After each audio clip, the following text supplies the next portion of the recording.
Au sommaire de ce journal, le Forum des souverains et des leaders traditionnels d'Afrique a un nouveau chancelier. La passation de charges s'est faite récemment à Abidjan. Et puis le Centre de documentation et de l'information de l'ambassade des États-Unis a présenté le livre du mois de juin dénommé « Le Code du talent ». Des détails dans cette édition.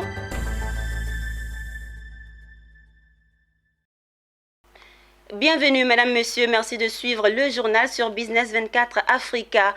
Le Forum des souverains et leaders traditionnels d'Afrique a un nouveau chancelier. La passation de charges s'est faite au palais Eburni en présence du secrétaire général permanent du Forum, Sa Majesté Tchifizier Jean Gervais. Le reportage de Fulgence Canon, Ezekiel Siri dans un récit de Mondésir Nascimento. Kouebi William remplace désormais André-Marie Christian Aigué au poste de premier chancelier du Forum des souverains et chefs traditionnels d'Afrique. À l'occasion de la passation de charges, l'ex-premier chancelier a encouragé et félicité son remplaçant dans ses nouvelles charges et attributions. Le nouveau premier chancelier Kouebi William a prêté serment avant de saluer le mérite et le travail abattu par son prédécesseur appelé à de nouvelles fonctions. Il compte porter le Forum des souverains et chefs traditionnels d'Afrique à un niveau qui leur est dû, tout en modernisant et en redynamisant la politique économique et financière du Forum. Les souverains traditionnels africains doivent reprendre leur place dans les instances de décision de notre continent pour un équilibre politique et spirituel, et aussi du monde, parce que l'Afrique doit apporter au monde ce que le monde a besoin de l'Afrique. Sa Majesté Tchifizier Jean Gervais, secrétaire général permanent du Forum des souverains et chefs traditionnels d'Afrique, signa le décret de nomination du nouveau premier chancelier, l'a félicité et l'a recommandé aux mains du Tout-Puissant afin que le succès et la réussite l'accompagnent dans sa nouvelle mission. Il lui a également demandé de travailler pour le rayonnement du continent et de ses fils. Lui ajouter le pouvoir de premier chancelier, je pense que c'est encore une manière de lui donner de lui accorder pour qu'il puisse atteindre l'objectif que j'attends. L'objectif, vous savez, moi je suis un ancien musiciste et nous sortons de l'école d'Houphouët-Boigny.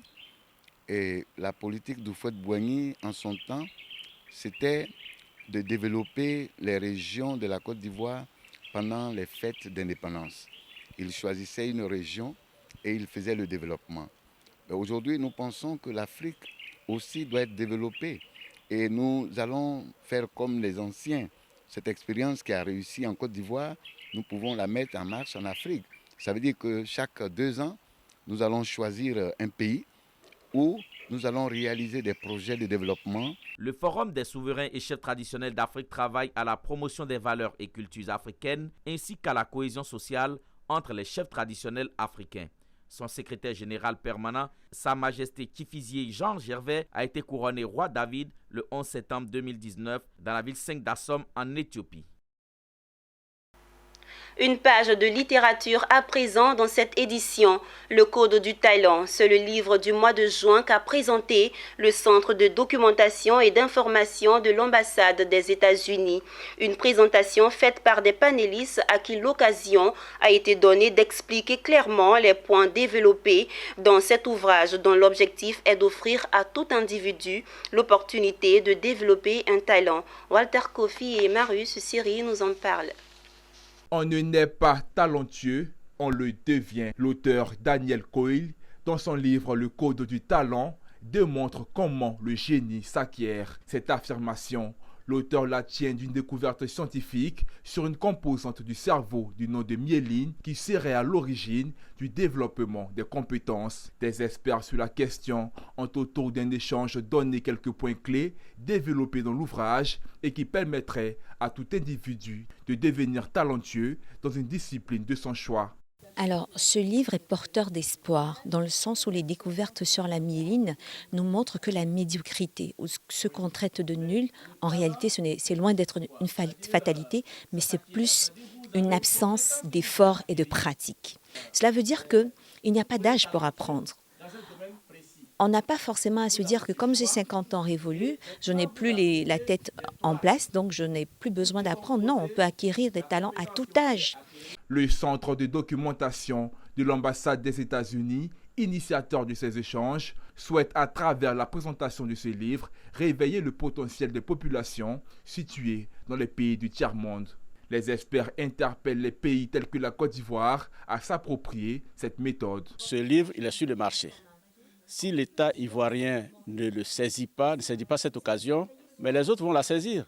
Et imaginez-vous un instant, je l'ai dit tantôt, que tous les millions d'Ivoiriens deviennent talentueux parce qu'ils en sont capables. Avec ce livre-là, il a été montré que c'est possible de devenir talentueux dans le domaine qu'on choisit. Le programme du livre du mois est une plateforme d'échange et de discussion qui propose chaque mois des thèmes et réflexions. Rendez-vous est pris le 29 juillet prochain pour le prochain livre du mois intitulé « Les rituels du travail ». Bonne nouvelle pour les enfants en situation de handicap de l'école Les Petits Rois de Moayekoun. Ce 24 juin, ses membres ont été reçus par le premier magistrat de la commune de Cocody. Le maire leur a fait la promesse d'un terrain pour la construction d'une école inclusive pour les enfants pris en charge par l'ONG. Philippe Zabo, Ismaël Doza et Pierre Tebeu.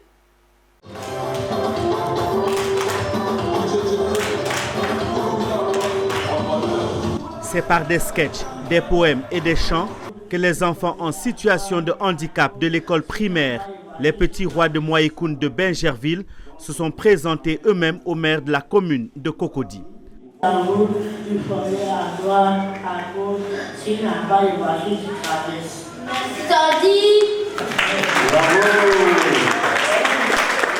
À leur suite, la première responsable de l'ONG, en même temps fondatrice de l'école, a poussé un cri de cœur et fait de doléances. Associer l'image de Monsieur le maire à ses enfants pour montrer qu'on peut être maire et puis ne pas rejeter ses enfants. Donc si quelqu'un comme Monsieur le maire ne les rejette pas, pourquoi nous qui sommes là, c'est d'abord ça. Et le reste, comme on l'a dit tout à l'heure, c'est Dieu. Tout est bon avec nous. Le premier magistrat de la commune de Cocody, tombé sous le charme des élèves en situation de handicap, a réagi favorablement.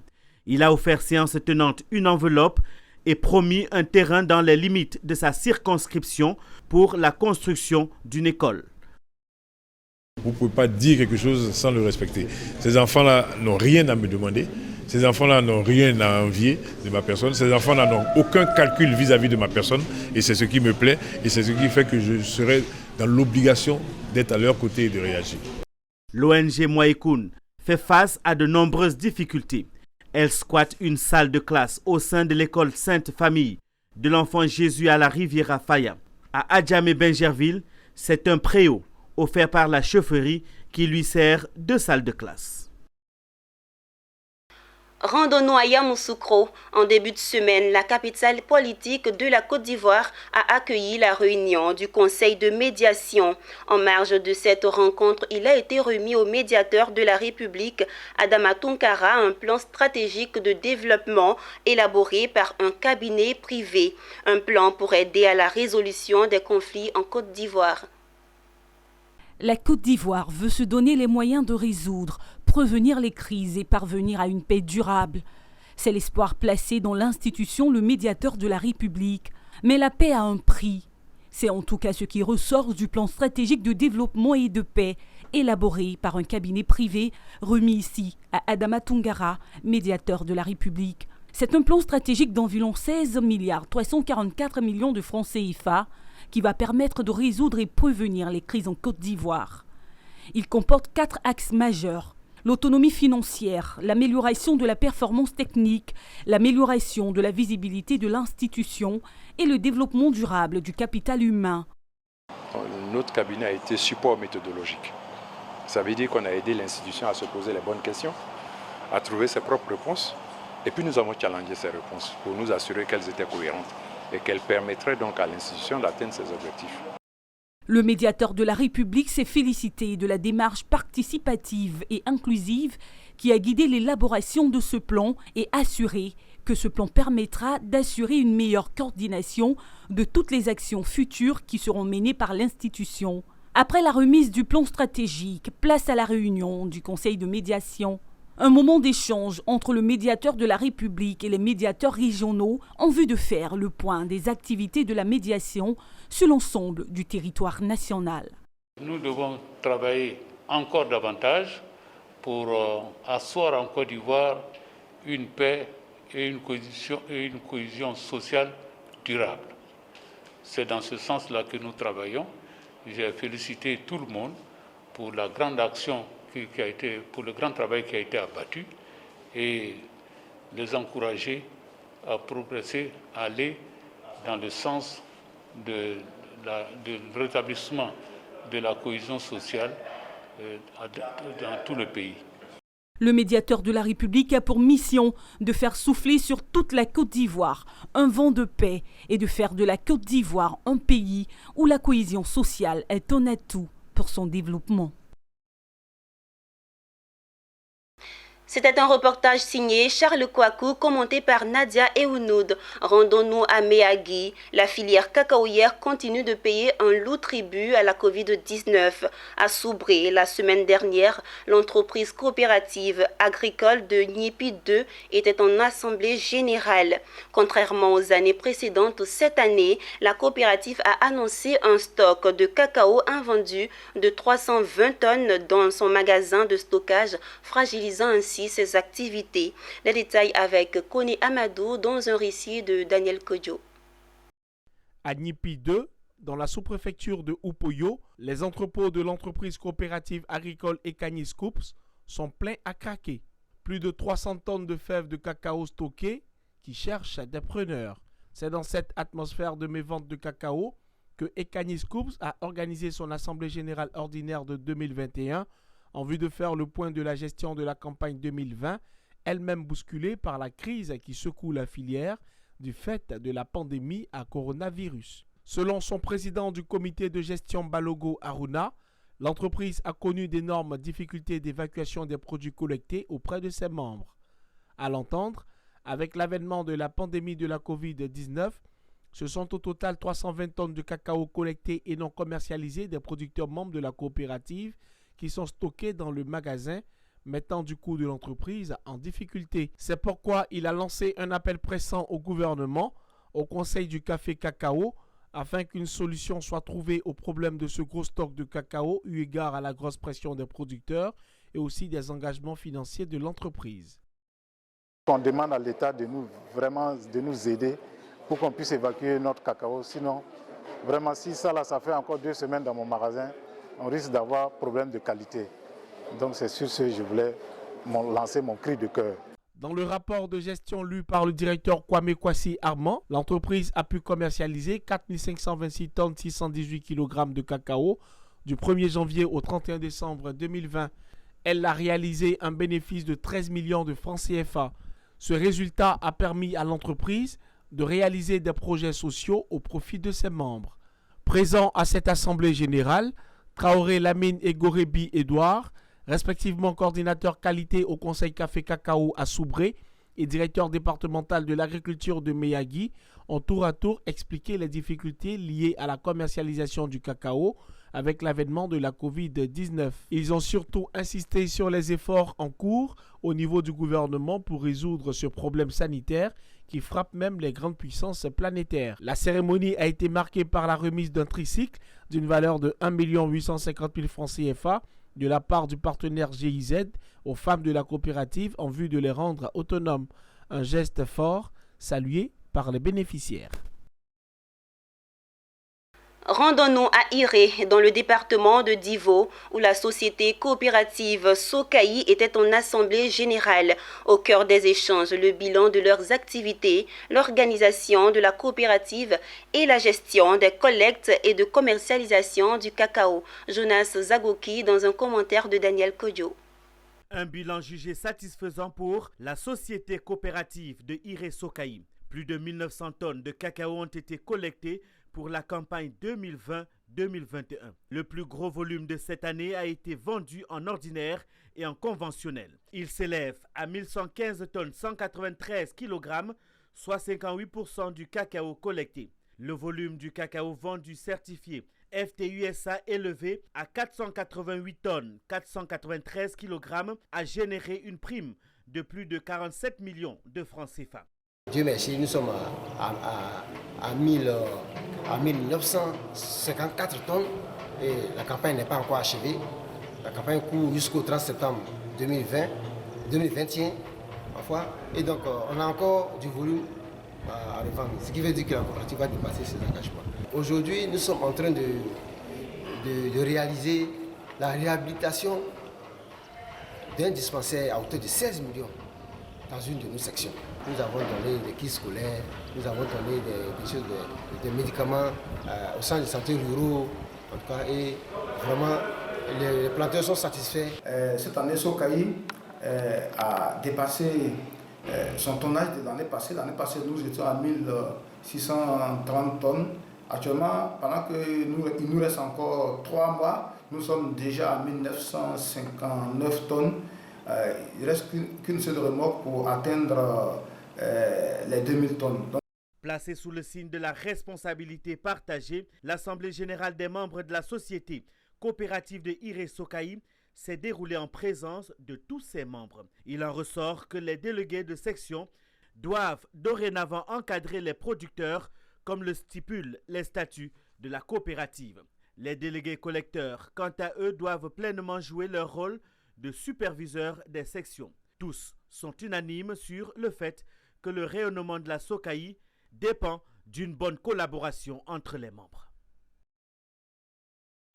À San Pedro, les ONG sont de plus en plus impliquées dans la prise en charge des personnes faisant usage de drogue et leur insertion. Récemment, l'ONG Association pour la promotion de la santé de la femme, de la mère, de l'enfant et de la famille APROSAM a lancé le projet de consolidation et d'extension d'une offre de soins de santé adaptée, intégrée et accessible en direction des personnes usagées de drogue précaires en Côte d'Ivoire. Le nom du projet est Yapadra. Abel Kwao nous donne des détails. La prise en charge des toxicomanes et leur réinsertion va bientôt passer à une vitesse supérieure à San Pedro. L'ONG APROSAM, en collaboration avec Médecins du Monde, a lancé le projet Yapadra, un projet de consolidation et d'extension d'une offre de soins de santé adaptée, intégrée et accessible en direction des personnes usagères de drogue précaires en Côte d'Ivoire. Les objectifs du projet Yapadra sont de présenter la phase 3 du programme de réduction des risques auprès des personnes usagères de drogue aux autorités locales de la ville et obtenir leur entière adhésion. Selon le Dr Ernest Zotois, directeur coordinateur du PNLTA au ministère de la Santé, des études ont été faites par le ministère et ont révélé que ce fléau existe à San Pedro. Sur un échantillon de 860 personnes usagères de drogue injectables, nombreuses sont porteuses de maladies telles que le VIH à hauteur de 15%, des hépatites B et C à hauteur de 10% et de tuberculose. Face à cela, APROSAM et son partenaire Médecins du Monde ont été instruits par le ministère de la Santé pour la prise en charge et la réinsertion de ces personnes usagères de drogue. Le docteur Ernest Zotois rappelle que San Pedro est une ville portuaire avec ce qu'elle génère comme ressources, donc elle a besoin d'une jeunesse de qualité, d'une jeunesse en bonne santé. À côté des soins qui seront apportés aux usagers de drogue par rapport à leur réinsertion sociale pour que ces personnes-ci puissent quitter le milieu de la drogue, Monsieur le ministre de la Santé, de l'Hygiène publique et de la couverture maladie universelle nous a instruit non seulement de les prendre en charge, mais de renforcer et d'intensifier la sensibilisation de la jeunesse. Alors, de façon pratique, Médecins du Monde a une expérience et une expertise de plus de 30 ans dans la réduction des risques et donc dans la prise en charge et l'accès aux soins des personnes usagères de drogue. Donc c'est une expérience longue qui est dans plusieurs pays, dont la Côte d'Ivoire, mais dans d'autres pays aussi d'Afrique, ou même en France, puisque c'est en France que ça a commencé. Et donc l'apport de Médecins du Monde sur le projet, il est à la fois technique et aidé par des bailleurs de fonds comme l'initiative Expertise France, l'AFD ou le Fonds mondial. Nous pouvons financer une nouvelle phase de ce projet. Les autorités de la ville de San Pedro, par leur mobilisation, ont marqué leur intérêt pour le projet Yapadra. Pour eux, mieux les anciens utilisateurs de drogue seront insérés, mieux on évitera des rechutes. Et voilà qui met fin à cette édition du journal. Merci de nous avoir suivis. Bonne suite de programmes sur Business 24 Africa, la télé utile.